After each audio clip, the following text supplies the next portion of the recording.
യേശുവിനെ ക്രൂശിച്ചതിനെ പറ്റി ഉള്ള കാര്യമാണല്ലോ നമ്മൾ കേട്ടത്. അവിടെ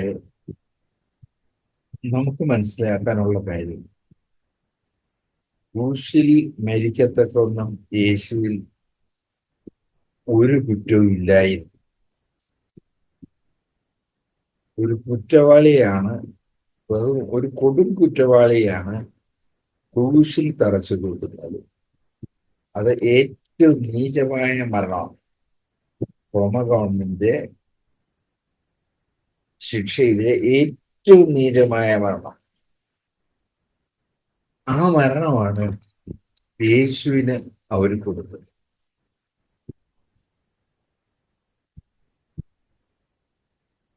അത് യേശുവിന് കൊടുക്കാൻ കാരണം എന്താണ്? യേശുവിന് ആ ശിക്ഷ കൊടുക്കാനുള്ള കാരണം എന്താണ്?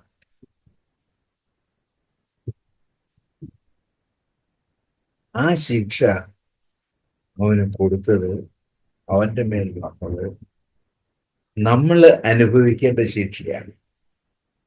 നമ്മൾ ഓരോരുത്തരും അനുഭവിക്കേണ്ട ശിക്ഷയാണ്. കാരണം നമ്മൾ പാപികളാണ്. പാപം ചെയ്താൽ മരിക്കണം, കൊല്ലണം. അന്നത്തെ സിസ്റ്റം ക്രൂശുമരണമാണ്. അപ്പോ നമ്മൾ മരിക്കേണ്ട സ്ഥാനത്ത് നമുക്ക് പകരം യേശു മരിച്ചു. അവനിലെ പീലാത്തോസ് പറയുന്നത് എന്താണ്? ഇവനിൽ ഞാൻ ഒരു കുറ്റവും കാണുന്നില്ല. ന്യായം വിധിക്കാനിരിക്കുന്ന ന്യായാധിപൻ പറയുകയാണ്, ഇവനിൽ ഞാൻ ഒരു കുറ്റവും കാണുന്നില്ല. അങ്ങനെ പറയുമ്പോൾ ന്യായാധിപന് ആ കാര്യം നിശ്ചയമായി, ഇവൻ ഒരു കുറ്റവും ചെയ്തിട്ടില്ല, ഇവനൊരു കുറ്റവും ചെയ്തിട്ടില്ല എന്ന് പറഞ്ഞ ഈ യേശുവിനെ പീലാത്തോസ് വിടുകയാണെങ്കിൽ യഹൂദന്മാരെന്താ പറഞ്ഞേ? നീ കൈസറുടെ സ്നേഹിതനല്ല. കൈസർ എന്ന് പറഞ്ഞ റോമ ഗവൺമെന്റിന്റെ ഭരണാധികാരി. കൈസർക്ക് പകരം കൈസറുടെ ജോലിക്കാരനായിട്ടാണ് ഇവിടെ പീലാത്തോസ് വന്നിരിക്കുന്നത്. അപ്പോ നീ കൈസറുടെ സ്നേഹിതനല്ല എന്നുള്ള ഒരു റിപ്പോർട്ട് റോമിൽ എത്തിയാൽ പീലാത്തോസിനെ പിരിച്ചു വിടും. അതുകൊണ്ട് കൈസറുടെ സ്നേഹിതനായിരിക്കണം. ഇവിടെ ഒരു നിർദോഷി കൊല്ലപ്പെടുന്നോ ഇല്ലയോ എന്നുള്ളതല്ല. യഹൂദന്മാരെ വിളിച്ചു പറയുന്നതാണ്, ഇവനെ ക്രൂശിക്കാം, ഇവനെ ക്രൂശിക്കാം. അവര് ശിക്ഷ പാസാക്കി കഴിഞ്ഞു. യഹൂദന്മാര് ശിക്ഷ പാസാക്കി കഴിഞ്ഞു. ഇനി നീ ഇവനെ ക്രൂശിക്കുന്നില്ലെങ്കിൽ നീ കൈസറുടെ സ്നേഹിതനല്ല, ഞങ്ങൾ ഉടനെ റിപ്പോർട്ട് കൊടുക്കും, നിന്റെ ജോലി പോവും. അതുകൊണ്ട് പീലാത്തോസ് അവിടെ ചെയ്യുന്നുണ്ട്, അവൻ വെള്ളം എടുത്ത് കൈ കഴുകി, വെള്ളം കൊണ്ടുവന്ന് വെള്ളം കൊണ്ട് കൈ കഴുകിയിട്ട് പറയുന്നു, ഈ നീതിമാനിൽ ഞാൻ ഒരു കുറ്റവും കാണുന്നില്ല. ആ ഒരു കുറ്റവും കാണാത്ത മനുഷ്യനെ ക്രൂശിൽ തറച്ച് കൊല്ലാനായിട്ട് ശിക്ഷയ്ക്കെഴുതിയിരിക്കും. ആ ന്യായാധിപൻ തന്നെ പറയുന്നു, ഒരു കുറ്റവുമില്ല, ഒരു കുറ്റവും ചെയ്തിട്ടില്ല, കുറ്റമൊന്നും കാണുന്നില്ല. പക്ഷേ അവൻ തന്നെ പറയുന്നു, ഇവനെ ക്രൂശിൽ തറച്ച് കൊല്ലാനായിട്ട് ശിക്ഷ വിധിക്കും. നമ്മുടെ രക്ഷയ്ക്ക് വേണ്ടിയിട്ട്, നമ്മുടെ ഓരോരുത്തരുടെയും രക്ഷയ്ക്ക് വേണ്ടിയിട്ട് യേശു അതെ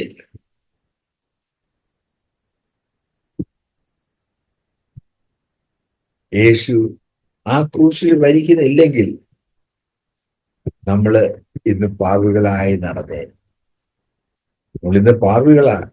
പക്ഷേ യേശുക്രിസ്തുവിന്റെ രക്തം നമ്മുടെ പാപത്തെ കഴുകി കളഞ്ഞ് നമ്മളെ വിശുദ്ധരായി ഡിക്ലെയർ ചെയ്യുന്നു. അതുകൊണ്ട് നമ്മൾ വിശുദ്ധരായി നടക്കുന്നു. അതാണ് നമ്മുടെ രക്ഷയുടെ രഹസ്യം. ജാതികളൊക്കെ നോക്കുമ്പോ ഈ ക്രിസ്ത്യാനികൾ ഇങ്ങനെ സന്തോഷിച്ച് നടക്കുന്നത് എന്താ? അവർക്ക് മനസ്സിലാകാത്തൊരു കാര്യമാണ്. യേശു നമുക്ക് തന്ന രക്ഷ, യേശു നമുക്ക് വേണ്ടിയിട്ട് ചെയ്ത പ്രവൃത്തി കൊണ്ട് നമുക്കുണ്ടായ രക്ഷ, ആ രക്ഷയാണ് നമ്മുടെ സന്തോഷത്തെ ഉറവിടം. നമ്മുടെ പാപത്തെ അവൻ വഹിച്ചു. നമ്മുടെ പാപത്തിന് പ്രായശ്ചിത്തമായിട്ട് അവൻ ക്രൂശ് വഹിച്ചു, ക്രൂശിൽ കയറി. അപ്പോ നമ്മൾ ഈ യേശുവിനെ എത്രമാത്രം സ്നേഹിക്കണം. നമ്മള് ഈ യേശുവിനെ നമ്മുടെ മരണത്തോളം മരിപ്പാനും നമ്മൾ തയ്യാറാകണം. അങ്ങനെ നമ്മൾ സ്നേഹിക്കണം. ആ ഒരു സ്നേഹം നമ്മൾ ഈ യേശുവിനോട് നമുക്ക് ഉണ്ടായിട്ടുണ്ടോ? അതോ മരണത്തിന്റെ മുഖത്ത് വരുമ്പോ നാം ഇട്ടിട്ട് പോകുമോ? അതാണ് നമ്മൾ ചിന്തിക്കേണ്ടത്.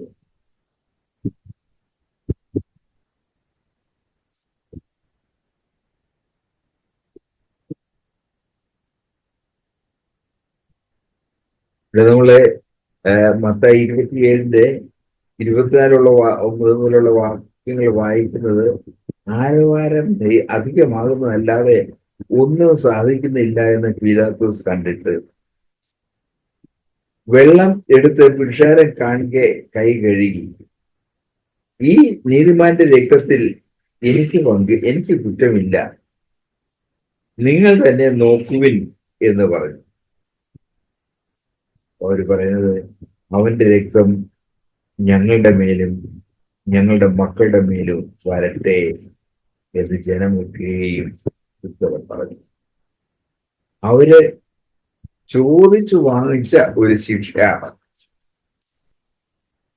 അവര് ചോദിച്ച അവന്റെ ഞങ്ങളുടെ മേലും ഞങ്ങളുടെ മക്കളുടെ മേലും വരട്ടെ എന്ന് ജനമൊക്കെയും ഉത്തരം പറഞ്ഞു. അങ്ങനെ അവൻ ബറബാസിനെ അവർക്ക് വിട്ടുകൊടുത്തു. ബറബാസ് കുറ്റം ചെയ്തിട്ട് ശിക്ഷയ്ക്കായിട്ട്, മരണശിക്ഷയ്ക്കായിട്ട് ജയിലിൽ കിടക്കുന്നയാളാണ്. പക്ഷേ യഹൂദന്മാരുടെ ഈ ഉത്സവത്തിന് 2 ശിക്ഷ കുറ്റവാളികളെ ഫ്രീ ആയിട്ട് വിട്ടുകൊടുക്കും. അത് അവര് പറയുന്നവരെയാണ്. അപ്പോ അതുകൊണ്ടാണ് പീലാത്തോസിന് അറിയാം, ജനം മുഴുവൻ, അവിടുത്തെ ജനം മുഴുവൻ കർത്താവിനെ സ്നേഹിക്കുന്നുണ്ടെന്ന് പീലാത്തോസിന് അറിയാം. അപ്പോ പീലാത്തോസ് വിചാരിച്ച് ജനമെല്ലാം ഉറക്കെ വിളിച്ചു പറയും, യേശുവിനെ വിട്ടുതരിക, ബറബാസിനെ ക്രൂശിക്ക എന്ന് വിളിച്ചു പറയുമെന്ന് വിചാരിച്ചു. പക്ഷേ അവിടെ നിന്ന യഹൂദ പ്രമാണികള് ജനങ്ങളെ വശീകരിച്ചു. നിങ്ങള് ബറബാസിനെ ചോദിക്കുക, യേശുവിനെ ക്രൂശിക്കാൻ പറയുക. അങ്ങനെ യേശുവിനെ ക്രൂശിക്കാൻ ഈ ജനം ആരിലേക്ക് അവൻ വന്നോ, ആരുടെ രക്ഷയ്ക്ക് വേണ്ടി അവൻ വന്നോ, അവനെ ക്രൂശിക്കാൻ പറഞ്ഞു. ആ സ്നേഹം, എന്നിട്ട് അവരോട് സ്നേഹം മാത്രമായിരുന്നു. അവൻ പറയുന്ന വാക്കെന്തുവാ? പിതാവേ, ഇവർ ചെയ്യുന്നത് ഇന്നതെന്ന് അറിയായികയാൽ ഇവരോട് ക്ഷമിക്കണമേ. ഈ യേശുവിന്റെ സ്വഭാവമാണോ നമുക്കുള്ളത്? നമ്മളോട് ഒരാൾ ഒരു തെറ്റ് ചെയ്താൽ അതിന് പ്രതികാരം ചെയ്യണമെന്നുള്ളതാ ചിന്ത. ഇല്ലെങ്കിൽ ഉറക്കം വരത്തില്ല. കർത്താവേ, പിതാവേ, ഇവർ ചെയ്യുന്നത് എന്നാന്ന് അറിയായാൽ അവർക്ക് മനസ്സിലാകുന്നില്ലേ എന്തുവാ ചെയ്യുന്നതെന്ന്? ഒരു നന്മ ചെയ്തുകൊണ്ട് നടന്ന ഒരു മനുഷ്യനെ പിടിച്ച് ക്രൂശിൽ കയറ്റി അവനെ കൊല്ലുക. അത് ഈ ക്രൂശിലെ മരണം എന്ന് പറയുന്നത് അത് കൊല്ലുന്നില്ല. കൊന്നേച്ച് ക്രൂശിൽ ഇടുകയായിരുന്നു സാരമില്ലായിരുന്നു. ഇത് കൊല്ലുന്നില്ല. നല്ല പച്ച ജീവനത്തോടെ, പച്ചയായ ജീവനം, ആ പച്ച ജീവനത്തോടെ കയ്യെ വിരിച്ചു. ക്രൂശ് 2 തടിയ. ആ തടിയില് ലഭമായിട്ടുള്ള ഈ തടിയില് ഈ 2 കൈയും വിരിച്ചിട്ട് ആ 2 കൈയിലും ആണി തറച്ചു. ആ ആണിയല്ല പിന്നെ ഈ ശരീരം കിടക്കുന്നത്. ഒന്ന് ആലോചിച്ച് നോക്കിയേ, എന്തുമാത്രം എന്തുമാത്രം കഷ്ടമാണ് കർത്താവ് സഹിച്ചത്. 2 ആണിമേൽ ഒരു സാധാരണ ആരോഗ്യമുള്ള ഒരു യുവാവ് ആ 2 ആണിമേൽ തൂങ്ങിക്കിടക്കുക. അതും വേറൊരു കാര്യം കൂടെ ഉണ്ട്. ക്രൂശ് കൊണ്ടുവന്നിട്ട് വലിയ കുഴി ഉണ്ടാക്കിയിട്ട് ആ കുഴിയിലേക്ക് ക്രൂശയിലോട്ട് ഈ ആണി തറച്ചതിന് ശേഷം ആ ക്രൂശ് എല്ലാവരും കൂടെ ചേർന്ന് പൊക്കി ഒത്തോന്ന് ആ കുഴിയിലേക്ക് ഇടുകയാണ്. ഒന്ന് ആലോചിച്ച് നോക്കണം, നമുക്ക് വേണ്ടിയിട്ട് കർത്താവ് അനുഭവിച്ച വേദന. അതാണ് അവൻ അനുഭവിച്ചത്. അല്ല ഇന്നത്തെ പോലെ ക്രൂശിക്കുക എന്നൊക്കെ പറഞ്ഞേച്ച് ചെറിയ കാര്യമല്ലത്. ഭയങ്കര, ലോകത്തിൽ നടന്നിട്ടില്ലാത്ത ശിക്ഷയാണിത്. നിഷ്കരണമുള്ള ഒരു ശിക്ഷ. ആ മാംസം പറഞ്ഞ് പറഞ്ഞ് പറഞ്ഞ് രക്തം ശരീരം മുഴുവൻ ഒഴുകും. ആ കുഴിയിലേക്ക് ഇടുമ്പോ അത്രയും അത്രയും കഷ്ടം ഈ കർത്താവ് നമുക്ക് വേണ്ടി സഹിച്ചു. എന്തിനാ? നമ്മള് ഈ ശിക്ഷ അനുഭവിക്കാതിരിക്കാൻ. അപ്പോ ഈ കർത്താവ് നമുക്ക് വേണ്ടി ചെയ്തത് എന്താണെന്ന് ഓർത്ത് അതിന്റെ പ്രതിഫലമായിട്ടാണ് നമ്മൾ കർത്താവിനെ സ്നേഹിക്കേണ്ടത്. നമ്മുടെ ഹൃദയം യേശുവിനോടുള്ള സ്നേഹം കൊണ്ട് നിറയണം. യേശു എന്ന് പറഞ്ഞാൽ നമ്മളുടെ രക്തം തിളയ്ക്കണം. അത്രമാത്രം അത്രമാത്രം അവൻ നമുക്ക് വേണ്ടിയിട്ട് അനുഭവിച്ചു. നമ്മളെ സ്വർഗ അനുഭവിപ്പാൻ യോഗ്യരാക്കി തീർക്കാൻ വേണ്ടിയിട്ട് ഈ യേശു ക്രിസ്തു അത് അനുഭവിച്ചു. അത് നമ്മൾ അറിഞ്ഞ് ഈ യേശുവിനെ സ്നേഹിക്കാനിടയാകണം.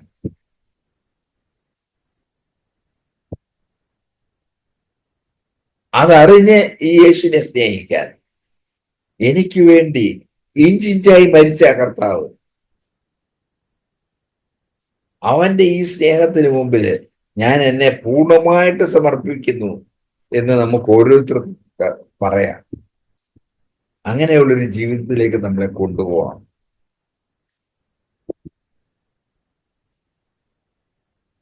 അത്രമാത്രം നമ്മൾ ഈ കർത്താവിനെ സ്നേഹിക്കണം. ആ സ്നേഹത്തിന് അവൻ അതിന് അവൻ യോഗ്യനാണ്.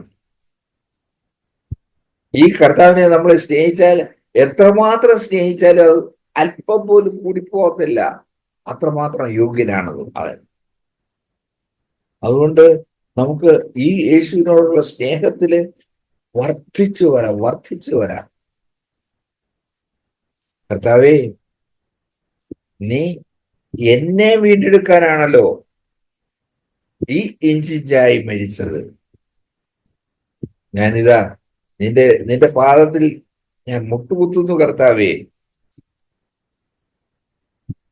എന്ന് പറഞ്ഞ് നമ്മളെ വിട്ടുകൊടുക്കാം. അങ്ങനെ സ്നേഹിക്കാനും കർത്താവിനെ ബഹുമാനിക്കാനും നമ്മൾ തയ്യാറാകുക. ഈ കർത്താവിന്റെ സ്നേഹത്തിന് ഒരു പ്രതിഫലമായി നിൽപ്പാനായിട്ട് ഞാൻ എന്നെ വിട്ടുകൊടുക്കുന്നു. ദൈവം നമ്മളെ ഓരോരുത്തരെയും അതിന് സഹായിക്കട്ടെ. അവസാനത്തെ വാക്യം സ്ത്രീയുടെ വാക്യമാണ്. Then they all cried out again, saying, not this man, but Barabbas. No, Barabbas was a ruler. നമ്മുടെ വാഴ്ചപ്പെട്ട കർത്താവിനെ പിലാത്തോസ് വിലമതിച്ച് അവരുടെ മുമ്പിൽ കൊണ്ടുവന്ന് കൈ കഴിയുവാൻ യാതൊരു കുറ്റമില്ല എന്ന് പറഞ്ഞിട്ട് പോലും ഈ യഹൂദന്മാര് പ്രമാണികളും എല്ലാം യവനെ വേണ്ട, ബർബാസിനെ വിട്ടുകൊണ്ട്. അതിനകത്ത് ഇവിടെ പറയുന്നു ബർബാസോ ഈ വാസ് എ റൂബർ. അതായത് കർത്താവിന് പകരം ഈ റോബർ, അതായത് റോബർ എന്ന് പറഞ്ഞു കഴിഞ്ഞാൽ റോബർ എന്ന് പറഞ്ഞാൽ പിന്നെ നമ്മള് പിന്നെ ഇവിടെ വായിച്ചിട്ട് പറഞ്ഞല്ലോ, കള്ളൻ വരുന്നത് അറക്കാനും മുടിക്കാനും മോഷ്ടിക്കാനും ഒക്കെയാണ്. അതുപോലുള്ള ഒരു മനുഷ്യന് കർത്താവിന് പകരം ഒരു ചോദിക്കാന്ന് പറഞ്ഞ് എന്തുമാത്രം ക്രൂര ഒരു വിധിയാണ് അവിടെ നടക്കുന്നത്. അതിന് കർത്താവ് നമുക്ക് വേണ്ടി മരിച്ചില്ലായിരുന്നുണ്ടെങ്കിൽ നമ്മളിങ്ങനെ കർത്താവിനെ പറ്റി അറിയത്തില്ല. കർത്താവ് നമ്മുടെ പാപം ഇവിടെ പറഞ്ഞതുപോലെ ആ പാപം അങ്ങനെ തന്നെ കിടന്നില്ല. നമ്മൾ ഇന്നും പാപികളായിട്ടും ഇങ്ങനെ പോയേനെ, ജീവിച്ചേനെ, യാതൊരു രക്ഷയില്ലാതെ. കർത്താവ് നമ്മളെ വന്ന് രക്ഷിച്ചു. ആ രക്ഷയുടേതായ ആ വഴിയിൽ തന്നെ കർത്താവിന്റെ വചനം കേട്ട് നമുക്ക് ഈ ഹൂ ഈസ് ഓഫ് ഗോഡ് അങ്ങനെ ഒരു വാക്കുണ്ടല്ലോ, അങ്ങനെ ഒരു വാക്കുണ്ടല്ലോ. ഇത് പിന്നെ 18:37 ഇങ്ങനെ പറയുന്നുണ്ടല്ലോ,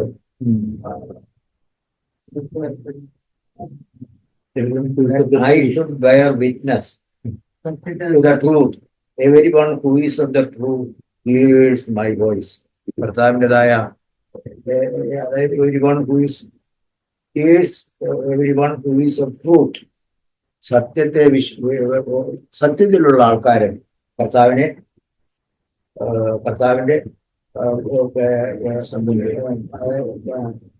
വോയിസ് കേൾക്കും. അത് പിന്നെ 8-ാം 47 10-ാം 27 അത് ഏതെങ്കിലും ഒരെണ്ണം ഞാൻ വായിക്കുന്നുണ്ട്. 10-ന്റെ 27. My sheep hear my voice and I know them. അങ്ങനെ കർത്താവിന്റെ ആടുകൾ, നമ്മളെല്ലാം കർത്താവിൻ്റെതായ ആടുകളാണ്. ആടിന്റെ ഇടയൻ്റെതായ വാക്ക് കേട്ടുകൊണ്ട് മുന്നോട്ട് ജീവിക്കുവാൻ ഞാനും ആഗ്രഹിക്കുന്നു. ഇവിടെ കർത്താവിനെ സ്നേഹിക്കുന്ന കാര്യത്തെപ്പറ്റി ഓരോരുത്തർ പറഞ്ഞു. ഇത്രമാത്രം സ്നേഹിച്ചാൽ അതൊന്നും കൂടുതലായി പോകത്തില്ല. നമ്മൾ ഭാവികളായി ഇരിക്കുമ്പോൾ തന്നെ ഒരു അൺഗോഡ്ലി ആൾക്കാർക്ക് വേണ്ടി ഒരു സ്വർഗസ്ഥനായ പിതാവ് നമുക്ക് വേണ്ടി മരിച്ചു. നമുക്ക് രക്ഷയെ തുറന്ന് നമ്മൾ ആ രക്ഷയെ എപ്പോഴും മുന്നിൽ കണ്ടുകൊണ്ട് ഞാൻ ആഗ്രഹിക്കുന്ന എൻ്റെ ജീവിതത്തിലുള്ളതായ എല്ലാ കുറവുകളും മാറുന്നതിന് വേണ്ടി ആ കർത്താവിൻ്റെതായ വഴികളിൽ ജീവിക്കുന്നതിനും ഞാൻ ആഗ്രഹിക്കുന്നു. കർത്താവിന്റെ ക്രൂശീകരണത്തെ കുറിച്ചൊക്കെ ക്രൂശിക്കാൻ കൊണ്ടുപോകുന്ന കാര്യവും ക്രൂശിക്കുന്ന കാര്യവും ഒക്കെ എനിക്ക് കേട്ടു. വാസ്തവത്തിൽ അത് കർത്താവ് എൻ്റെ ജീവിതത്തില് അത് ഒരു പഴങ്കഥയായി തീർന്നു. അത് ടേക്കൺ ഫോർ ഗ്രാൻഡഡ് ആയിട്ട് തീർന്നിട്ടുണ്ടോ? ഓരോ ദിവസവും ഇത് ഓർത്ത് കർത്താവിന്റെ സ്നേഹിക്കുന്നു. നിങ്ങൾ എന്നെ സ്നേഹിക്കുന്നെങ്കിൽ നിങ്ങൾ എൻ്റെ വചനം പ്രമാണിക്കും, എൻ്റെ കൽപ്പനകൾ പ്രമാണിക്കും. അപ്പൊ ആ കർത്താവ് അനുഭവിച്ച, എനിക്ക് വേണ്ടി എന്നെ ഫ്രീ ആക്കുവാൻ കർത്താവ് അനുഭവിച്ച ആ കഷ്ടങ്ങൾ ഞാൻ ഇപ്പോഴും ഓർക്കുന്നുണ്ടോ, ഞാൻ അതോർത്ത് എൻ്റെ കർത്താവിനെ സ്നേഹിക്കുന്നുണ്ടോ എന്ന് എന്നെ ചോദ്യം ചെയ്യാനുള്ള ടെസ്റ്റ് എൻ്റെ ജീവിതത്തിൽ എല്ലാ എല്ലാ സാഹചര്യങ്ങളിലും കർത്താവിന്റെ വചനം, കർത്താവ് എന്നോട് എന്തൊക്കെ പറഞ്ഞിട്ടുണ്ടോ അത് അനുസരിക്കുന്നുണ്ടോ, അവന്റെ കൽപ്പനകൾ ലഭിച്ച് പ്രമാണിക്കുന്നവളാണോ എന്നുള്ള കാര്യമാണ് അത് തെളിയിക്കുന്നത്. അതുകൊണ്ട് കർത്താവെ, ആ സ്നേഹം എനിക്ക് മങ്ങിപ്പോകാതിരിക്കാൻ, ഒരിക്കലും അത് എന്നിൽ നിന്ന് കുറഞ്ഞു പോകാതിരിക്കാൻ, അതെന്നും പുതിയതായിട്ട് തീരുവാൻ ഓരോ ദിവസവും കർത്താവെ അവിടുന്ന് ക്രൂശിൽ മരിച്ചത് അത് പുതിയതായിട്ട് എൻ്റെ ഹൃദയത്തിൽ വരുവാനും ആ കർത്താവ് എനിക്ക് വേണ്ടി സഹിച്ചതിന് ഒരു പ്രതിഫലമായി തീരുവാനും തക്കവണ്ണം എൻ്റെ ജീവിതത്തിൽ ഓരോ സമയത്തും കർത്താവിന്റെ കൽപ്പനകൾ ലഭിച്ച് പ്രമാണിക്കുന്നവളായിരിക്കാൻ കർത്താവെ ഞാൻ ആഗ്രഹിക്കുന്നു. അതിനായിട്ട് ഞാൻ എന്നെ സമർപ്പിക്കുന്നു. ഇവിടെ കർത്താവിന്റെ ഈ 18 കഴിഞ്ഞ ആഴ്ചയും വായിച്ചതാണ്. സത്യതൽപരരായവർ എന്റെ ശബ്ദം കേൾക്കുന്നു. അപ്പൊ അവിടെ ശബ്ദം, എന്റെ വാക്ക് കേൾക്കുന്നു. അത് യോഹന്നാൻ 6:37 കർത്താവ് ഇങ്ങനെ പറയുന്നുണ്ട്, എന്റെ പിതാവ് എനിക്ക് തരുന്നതൊക്കെയും എന്റെ അടുക്കൽ വരും. 6:37 പിതാവ് എനിക്ക് യോഹന്നാൻ 6:37 പിതാവ് എനിക്ക് തരുന്നതൊക്കെ എന്റെ അടുക്കൽ വരും. എന്റെ അടുക്കൽ വരുന്നവനെ ഞാൻ ഒരു നാളും തള്ളിക്കളയുകയില്ല. അത് തന്നെയാണ് ഇപ്പൊ കർത്താവിന്റെ അടുക്കൽ വരുന്നത്. പിതാവ് കൊടുക്കുന്നവര് ആ സത്യ താല്പര്യം എന്ന് പറയുന്ന സത്യത്തിൻ്റെതെന്ന് പറയുന്ന പിതാവ് എന്നെ യേശുവിന്റെ കയ്യിൽ കൊടുക്കുമ്പോൾ, പിതാവ് ലോകസ്ഥാപനത്തിന് മുന്നമേ എന്നെ കണ്ടതുകൊണ്ട് എനിക്ക് സത്യത്തിൽ താല്പര്യമുണ്ടാവും. അപ്പൊ എന്റെ കർത്താവിന്റെ വാക്ക് ഞാൻ കേൾക്കും. അത് തന്നെയാണ് ബ്രദർ മുമ്പേ വായിച്ച യോഹന്നാൻ 11:11 യോഹന്നാൻ 10 ആ വാക്ക് ബ്രദർ 10:27. ഞാനത് നേരത്തെ എന്റെ മനസ്സിൽ ആ വാക്യം വന്നതാ, ഇത് 2 വാക്യങ്ങളും. അപ്പം ആ 10:27 26 പകുതി മുതല, എന്റെ ആളുകൾ എന്റെ ശബ്ദം കേൾക്കുന്നു, ഞാൻ അവയെ അറിയുകയും അവ എന്നെ അനുഗമിക്കുകയും ചെയ്യുന്നു. പിന്നെ ഞാൻ അവയ്ക്ക് നിത്യജീവൻ കൊടുക്കുന്നു, അവ ഒരു നാളും നശിച്ചു പോകുകയില്ല, ആരും അവയെ എന്റെ കയ്യിൽ നിന്ന് പിടിച്ചു പറിക്കുകയുമില്ല. അവയെ തന്നിരിക്കുന്ന എന്റെ പിതാവ് എല്ലാവരിലും വലിയവൻ, പിതാവിന്റെ കയ്യിൽ നിന്ന് പിടിച്ചു പറിപ്പാൻ ആർക്കും കഴിയില്ല. അപ്പൊ ഈ കർത്താവ് ഈ സത്യതാൽപര്യർ ആയവരെന്ന് പറഞ്ഞിരിക്കുന്നത്, ശരിക്കും പിതാവ് നേരത്തെ സത്യതാൽപര്യരായ കർത്താവിന്റെ ശിഷ്യന്മാരിൽ 12 പേരെ തെരഞ്ഞെടുത്തെങ്കിലും ഒരുത്തനങ്ങ് പോയി. അവന് സത്യത്തിൽ താല്പര്യം ഉണ്ടായിരുന്നവനായിരുന്നോ ദ്രോഹമൊന്നും അറിയത്തില്ല. പിന്നെ ദ്രോഹിയായി തീർന്നെന്ന് വായിക്കുന്നതുകൊണ്ട് ആദ്യം ഉണ്ടായിരുന്നെങ്കിലും പിന്നീട് പണത്തിന്റെ ആഗ്രഹവും മറ്റു കാര്യങ്ങളും ഒക്കെ അവനെ അതിൽ നിന്ന് കൊണ്ടുപോയി. പക്ഷെ ബാക്കി 11 പേരും സത്യതൽപരരാണ്. അവര് എന്റെ കർത്താവുകാരെടുത്ത് പറയുന്നുണ്ടല്ലോ, ഞാൻ ലൗകികന്മാര് ലോകത്തിലുള്ളത് കേൾക്കും, ഇവര് ലൗകികന്മാരല്ലാത്തത് കൊണ്ട് അവര് ലോകത്തിലുള്ള ഞാൻ പറയുന്ന കാര്യം കേൾക്കും, ലോകക്കാര് പറയുന്ന കാര്യങ്ങളല്ല കേൾക്കുന്നത്. അപ്പം പിതാവ് കൊടുത്തതാണ് ഇവരെ എന്നും കർത്താവ് ഒരിക്കൽ പറയും, നീ എനിക്ക് തന്ന ഇവരെ ഞാൻ നിന്റെ നാമത്തിൽ സൂക്ഷിച്ചു എന്നൊക്കെ നമ്മള് കേട്ടു. അപ്പൊ എന്നെ ലോകസ്ഥാപനത്തിന് മുന്നമേ എന്റെ കർത്താവ് പിതാവ് എന്നെ കണ്ടതുകൊണ്ട്, അതുകൊണ്ടാണ് ഞാൻ എന്റെ പുറകോട്ട് ഞാൻ തിരിഞ്ഞു നോക്കുമ്പോൾ ഞാൻ എങ്ങനെ ഈ കർത്താവിന് ചെറിയ പ്രായത്തിൽ തന്നെ ഒരു ദൈവത്തോടൊരു ഭയം, എനിക്കൊന്നും അറിയത്തില്ലെങ്കിൽ പോലും ഒരു ദൈവഭയം ഉള്ളില് കർത്താവ് എന്നെ ഉള്ളിൽ വെച്ചിരുന്നു. അതാ ദൈവത്തിന്റെ ഭയം മനുഷ്യന്റെ ഹൃദയത്തിൽ വെച്ചിരിക്കുന്നു എന്ന് സഭാപ്രസംഗത്തിൽ ഒരു വാക്യം ഉണ്ടെന്നാ തോന്നുന്നത്. അങ്ങനെ ഒരു വാക്യം ഞാൻ കേട്ടിട്ടുണ്ട്. അപ്പൊ അതുകൊണ്ട് ദൈവം പിതാവ് ആണ് എന്നെ യേശുകർത്താവിലേക്ക് നയിച്ചത്. അതുകൊണ്ടാണ് സത്യതൽപരരായവരൊക്കെ യേശുവിന്റെ വാക്ക് കേൾക്കാൻ ഒന്നും അറിയാതിരിക്കുന്ന സമയത്തും കർത്താവിന്റെ വചനമായിരുന്നു അതിനോടൊരു ഭയവും ഭക്തിയും ഒക്കെ ഉണ്ടായത്. അതുകൊണ്ടല്ല, അല്ലാതെ എന്റെ ഗുണം കൊണ്ട് ഞാൻ ഇതൊന്നും തേടി വന്നതല്ല, കർത്താവ് എന്നെ തേടി വന്നു. അതുകൊണ്ട് കർത്താവിനെ അറിയാൻ എനിക്കിടയായിട്ട് അതുകൊണ്ട് ഈ കർത്താവിന്റെ ശബ്ദം കേട്ട് കർത്താവിനെ അനുഗമിക്കുമ്പോൾ കർത്താവ് എന്നെ പിതാവിന്റെ കയ്യില്, അങ്ങനെ അനുഗമിക്കുന്ന എല്ലാവരെയും ഞാൻ പിതാവിന്റെ കയ്യിൽ കൊടുത്തിരിക്കുന്നു. പിതാവിന്റെ കയ്യിൽ നിന്ന് ആരും അവരെ പിടിച്ചു വയ്ക്കില്ല. ഹല്ലേലൂയ. അതുകൊണ്ട് ആ പ്രത്യാശയിൽ അന്ത്യത്തോളം ജീവിക്കാൻ ഞാൻ ആഗ്രഹിക്കുന്നു. ഒരു കാര്യം കൂടെ എന്റെ മനസ്സിൽ, ഇപ്പൊ ഇത് നമ്മളിപ്പോ ഈ മത്തായിയുടെ യോഹന്നാന്റെ സുവിശേഷത്തിലെ 19-ാമത്തെ വാക്യത്തില് 19-ാം അധ്യായത്തിൽ നമ്മൾ വായിച്ചാൽ, അനന്തരം പീലാത്തോസ് യേശുവിനെ കൊണ്ടുപോയി വാറുകൊണ്ട് അടുപ്പിച്ചു. അപ്പം അടുപ്പിച്ചത് പീലാത്തോസ് വാറുകൊണ്ട് അടുപ്പിച്ചു. പക്ഷെ പടയാളികൾ എന്താ ചെയ്തു? മുള്ളുകൊണ്ടൊരു കിരീടം മെടഞ്ഞ് അവന്റെ തലയിൽ വെച്ച് ധൂമ്രവസ്ത്രം ധരിപ്പിച്ചു. അപ്പൊ ഈ ലോകത്തിന്റെ ഭരണാധികാരികൾ യേശുവിനെ ചെയ്ത ഇതാ. പക്ഷെ എന്നാല് സക്കറിയാവിന്റെ പുസ്തകത്തില് അവിടെ ദൈവം ചെയ്യുന്ന ഒരു കാര്യമുണ്ട്. യോശുവയുടെ അതിന്റെ 4-ാമത്തെ വാക്യം മുതൽ 3-ന്റെ സക്കറിയാവ് 3-ന്റെ 4-ാമത്തെ വാക്യം. അവൻ തന്റെ മുമ്പിൽ നിൽക്കുന്നവരോട് മുഷിഞ്ഞ വസ്ത്രം അവങ്കിൽ നിന്ന് നീക്കിക്കളവീനെന്ന് കൽപ്പിച്ചു. പിന്നെ അവനോട്, ഞാൻ നിന്റെ അകൃത്യം നിന്നിൽ നിന്ന് പോക്കിയിരിക്കുന്നു, നിന്നെ ഉത്സവ വസ്ത്രം ധരിപ്പിക്കും എന്ന് അരുളി ചെയ്തു. കർത്താവ് ധൂമ്രവസ്ത്രം ധരിച്ചതുകൊണ്ട് എന്നെ കർത്താവ് ഉത്സവ വസ്ത്രം ധരിപ്പിക്കാൻ ഇടയായിത്തീരും. അതുപോലെ തന്നെ അവന്റെ തലയിൽ വെടിപ്പുള്ള ഒരു മുടി വെക്കട്ടെ എന്ന് അവൻ കൽപ്പിച്ചു. അത് ഈ സക്കറിയാവ് വെച്ചു എന്നാണ് നമ്മൾ പറഞ്ഞു കേട്ടിട്ടുള്ള. ഇംഗ്ലീഷിൽ അങ്ങനെയാണ്.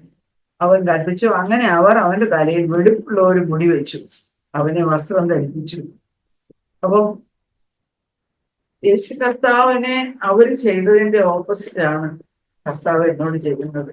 ഇപ്പൊ യോശുവ എന്ന പുരോഹിതന്റെ കാര്യമായി ഇവിടെ പറഞ്ഞത്.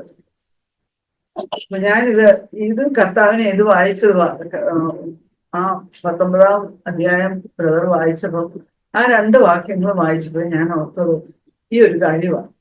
അപ്പൊ കർത്താവിനെ ധൂമ്രവസ്ത്രവും കിരീടവും ധരിപ്പിച്ച് പരിഹസിച്ച സ്ഥാനത്ത് കർത്താവിനെ ചെയ്യുന്നത് എന്റെ മുഷിഞ്ഞ വസ്ത്രം മാറ്റി ഉത്സവവസ്ത്രം ധരിപ്പിച്ചിട്ട് വെടുപ്പുള്ള ഒരു കിരീടം വെച്ച് എന്നെ കുറ്റവിമുക്തിയാക്കി തീയിൽ നിന്ന് വലിച്ചെടുക്കപ്പെട്ട കൊള്ളിയാകുന്നു എന്നെ കുറിച്ച് കർത്താവ് പറയുന്നതുകൊണ്ട് ഞാൻ ദൈവത്തെ സ്തുതിക്കുന്നു. തുടക്കത്തില് പറഞ്ഞപ്പോ യഥാർത്ഥത്തില് പരിശുദ്ധാത്മാവ് ഉള്ളപ്പോ അവിടെ ഒരു ഫ്രീഡം ഉണ്ടായിരിക്കും, സ്വാതന്ത്ര്യം ഉണ്ടായിരിക്കും എന്നുള്ള കാര്യം സുധീർ പറഞ്ഞത്. കഴിഞ്ഞ ദിവസങ്ങളെല്ലാം എനിക്ക് ഞാൻ കർത്താവിനോട് പ്രാർത്ഥിക്കുമായിരുന്നു ആ ഒരു ഫ്രീഡം കിട്ടാനായിട്ട്. ഇപ്പം തുടക്കത്തിൽ പറഞ്ഞ പോലെ ആ ഒരു മനുഷ്യന്റെ അഭിപ്രായം, മനുഷ്യന്റെ മുഖത്തിന്റെ ഭാവം, അതും എല്ലാം എനിക്ക് ഭയങ്കര ഒരു ഇതായിരുന്നു. കർത്താവിന്റെ വചനങ്ങൾ കേൾക്കുമ്പം അത് ചില ഒരു എൻകറേജ്മെന്റ് വരും. പക്ഷെ പിന്നീട് വീണ്ടും കുറച്ച് കഴിയുമ്പം ഒരു പല സാഹചര്യങ്ങൾ വരുമ്പം വീണ്ടും അവിടെ എന്താ പറയുന്നത്, താഴോട്ട് പോകുന്ന ഇങ്ങനെ അപ്പ് ആൻഡ് ഡൗൺ പോകുന്ന ഒരു വേവ്സ് പോലത്തെ ഒരു ക്രിസ്ത്യൻ ലൈഫ് ആയിരുന്നു എന്റേത്. ആ ഒരു കഴിഞ്ഞ ഞായറാഴ്ച നമ്മൾ പരിശുദ്ധാത്മാവിന്റെ നിറവിനെ കുറിച്ചൊക്കെ കേട്ടു. അപ്പം അതിനകത്ത് ലാസ്റ്റിൽ നമ്മൾ പാടിയപ്പോ വൻമഴ മീൻസ് അങ്ങനത്തെ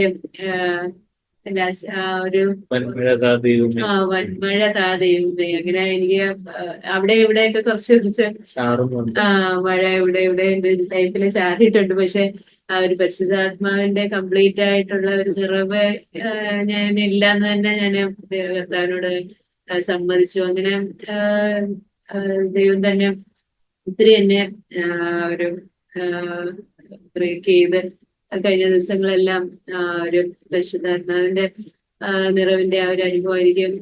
പല സാഹചര്യങ്ങളും വരുന്നുണ്ടെങ്കിലും അവിടെ എല്ലാം സ്ട്രോങ് ആയിട്ട് നിൽക്കാനായിട്ട്, കർത്താവിന്റെ ആ ഒരു ബലത്തിൽ നിൽക്കാനായിട്ട് ദൈവം സഹായിക്കുമായിരുന്നു. കഴിഞ്ഞ ചൊവ്വാഴ്ച സന്ധ്യവേടനം CMF വർക്കല, അവിടെ കൊല്ലം CMF-ല് പിള്ളേരോട് സ്റ്റുഡൻസിനോട് സംസാരിച്ചുകൊണ്ടിരുന്നപ്പോ അവരോട് ഒരു കർത്താവിന്റെ മുഖത്തേക്ക് നോക്കുന്ന കാര്യം, ബൈബിളിലെ ജെനസിസ് മുതല് പല കാര്യങ്ങളും കർത്താവിനെ കുറിച്ചാ പറഞ്ഞിരിക്കുന്നത് എന്നുള്ളത്. അത് എനിക്ക് ഒത്തിരി എൻകറേജിങ് ആയിരുന്നു. അതായത് എല്ലാം ദൈവത്തിന്റെ കൺട്രോളിലാണ്, തുടക്കം മുതൽ എല്ലാം യേശു കർത്താവിലൂടെയാണ് കാര്യങ്ങളെല്ലാം, everything is under his control. ആ ഒരു എനിക്ക് ഭയങ്കര ഒരു റിലീഫ് ആയിരുന്നു അത് കേട്ടപ്പോ. എനിക്ക് എന്റെ ഹൃദയം അതുപോലെ സന്തോഷം കൊണ്ട് നിറയുകയും, അല്ലാതെ സാഹചര്യങ്ങളോ പിശാചോ ഒന്നും അല്ല കൺട്രോൾ ചെയ്യുന്നത്, മറിച്ച് എല്ലാം ദൈവത്തിന്റെ കൺട്രോളിലാണ്. അത് ഇന്ന് കേട്ടപ്പോഴും എല്ലാം ഇവിടെ കർത്താവ് അവിടെ ബന്ധനസ്ഥനായിട്ട് നിന്നെങ്കിലും അവിടെ കർത്താവിന് എല്ലാ പവറും ഉണ്ട്. അപ്പോഴും അതും എനിക്ക് ഒത്തിരി എൻകറേജിങ് ആയിരുന്നു. പക്ഷെ കർത്താവ് ആ പവറെല്ലാം അവിടെ മാറ്റി വെച്ചിട്ട് ദൈവത്തിന്റെ ഒരു പ്ലാൻ ഉണ്ട്, അത് നടക്കാനായിട്ടാണ് അത് അവിടെ മാറ്റി വെച്ചത്. അല്ലാതെ കർത്താവ് എന്തോ ബലഹീനനായതുകൊണ്ടല്ല.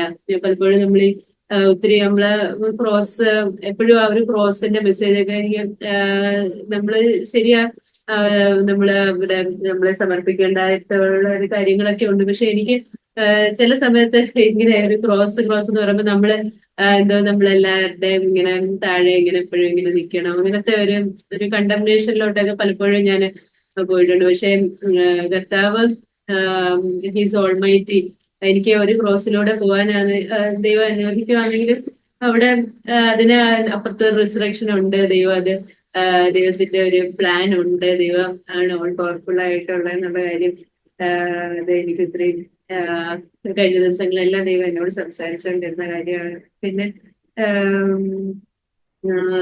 കഴിഞ്ഞ ദിവസം ഈ ഒരു എക്സ് സേറ്റൻ വേർഷിപ്പർ ആയിട്ടുള്ള അദ്ദേഹം കർത്താവിലേക്ക് വന്നിട്ട് പുള്ളി ഇങ്ങനെ പറയായിരുന്നു ഒരിടത്ത്, പുള്ളി അതുപോലെ പിശാചിന്റെ അതുപോലെ കൂടെ വർക്ക് ചെയ്ത അതുപോലത്തെ ഒരു മനുഷ്യനായിരുന്നു. പക്ഷെ കർത്താവ് അയാളെ വിടുവിച്ച കാര്യമൊക്കെ പുള്ളി അപ്പം പുള്ളി ഇങ്ങനെ അതായത് ഒരു സ്ഥലത്ത് ഈ ഒരു ക്രിസ്ത്യൻസ് ഒരുമിച്ച് പ്രാർത്ഥിച്ചുകൊണ്ടിരിക്കുന്നിടത്ത് പുള്ളിക്ക് അവിടെ എന്താ പറയുന്ന പുള്ളിയുടെ ഈ പിശാചിന്റെ പ്രവർത്തനങ്ങളെ ഒന്നും പുള്ളിക്ക് അവിടെ ചെന്ന് വർക്ക്ഔട്ട് ചെയ്യാനായിട്ട് സാധിക്കുന്നില്ല എന്നുള്ളത്. അപ്പൊ അതെനിക്ക് ഒത്തിരി ഇതായിരുന്നു. ഇന്ന് സന്ധ്യയോടെ സംസാരിച്ചപ്പോൾ എഫേഷ്യൻസ് 6:12 നമുക്ക് പോരാട്ടം ഉള്ളത് ജഡരക്തങ്ങളോടല്ല എന്നുള്ള കാര്യം ശരിക്കും എത്രമാത്രം ഞാൻ എന്റെ ജോലി എന്താ ശരിക്കും എനിക്ക് കൂടെ അവിടെ ഇവിടെയൊക്കെ ഉള്ളവരോട് മനുഷ്യരോട് ചെന്ന് വഴക്കുണ്ടാക്കാനല്ല, മറിച്ച് ആ സമയത്ത് പ്രാർത്ഥിക്കാനും ചർച്ചിലാണെങ്കിലും കൂടെ ഉള്ള സഹോദരങ്ങളുമായിട്ട് ചേർന്ന് പ്രാർത്ഥിക്കാനും അല്ലാത്ത സമയത്ത് എപ്പോഴും പ്രാർത്ഥിക്കാനും മറ്റുള്ളവരെ ഈ പിശാചിന്റെ അവിടെ നിന്ന് വിടുവിക്കാനുമായിട്ടുള്ള അതിനു വേണ്ടിയിട്ടാണ് ദൈവം എന്നെ വിളിച്ചേക്കുന്നത് എന്നുള്ള കാര്യം. പിന്നെ ഒരു സത്യത്തിന്റെ ഒരു കൊർണേലിയസിന്റെ കാര്യമൊക്കെ സത്യത്തിൽ നിന്നുള്ളവര് ഞാൻ ആ 2 Chronicles 16 വേഴ്സ് എടുക്കുന്നു. For the eyes of the Lord move to and fro throughout the earth, that he may strongly support those whose heart is completely his. കർത്താവിന്റെ കണ്ണുകൾ ഊടാടി സഞ്ചരിച്ചുകൊണ്ടിരിക്കുക. നമ്മള് വിചാരിക്കുക കർത്താവ് നമ്മളിങ്ങനെ ക്രോസ് എടുത്തോണ്ടിരിക്കുക, കർത്താവ് എന്റെ ആഗ്രഹം നമ്മളിങ്ങനെ കർത്താവ് ഇത് കാണുന്നുണ്ടോ ആർക്കറിയാം, ഇങ്ങനെയൊക്കെ നമ്മളൊരു ഡിപ്രഷനിൽ അതല്ല, മറിച്ച് കർത്താവ് സ്ട്രോങ്ലി സപ്പോർട്ട് ചെയ്യാൻ വേണ്ടി കർത്താവ് ഹീസ് ഓൾറെഡി നമ്മൾ നോക്കുന്നതിന് മുമ്പ് കർത്താവ് അവിടെ നോക്കിക്കൊണ്ടിരിക്കുക. കർത്താവ് നമുക്ക് വേണ്ടി സപ്പോർട്ടായിട്ട് നിൽക്കാനായിട്ട് നോക്കിക്കൊണ്ടിരിക്കുക. അതുപോലെ കൊർണേലിയസ് അവിടെ അവർക്ക് ദൈവത്തിന്റെ പരിശുദ്ധാത്മാവിന്റെ നിറവൊക്കെ ലഭിച്ച കാര്യമൊക്കെ അതുപോലെ നമ്മള് 100% ആയിട്ട് നമ്മുടെ ലൈഫ് നമ്മുടെ അകത്തും എന്താ പറയുന്ന ആ ഒരു പുറമെ എന്താകുമ്പോ അങ്ങനെ ഒരു വ്യത്യാസം ഇല്ലാതെ കർത്താവിനായിട്ട് കൊടുക്കുകയാണെന്നുണ്ടെങ്കിൽ അവിടെ കർത്താവ് നമ്മുടെ ലൈഫ് കംപ്ലീറ്റ് ആയിട്ട് കർത്താവിന്റെ കയ്യിലെ സേഫാണ്. കർത്താവ് നമ്മുടെ ലൈഫിലൂടെ പലരെ ബ്ലെസ് ചെയ്യാനായിട്ട് കർത്താവ് ഉപയോഗിക്കുന്ന കാര്യം സംസാരിച്ചു.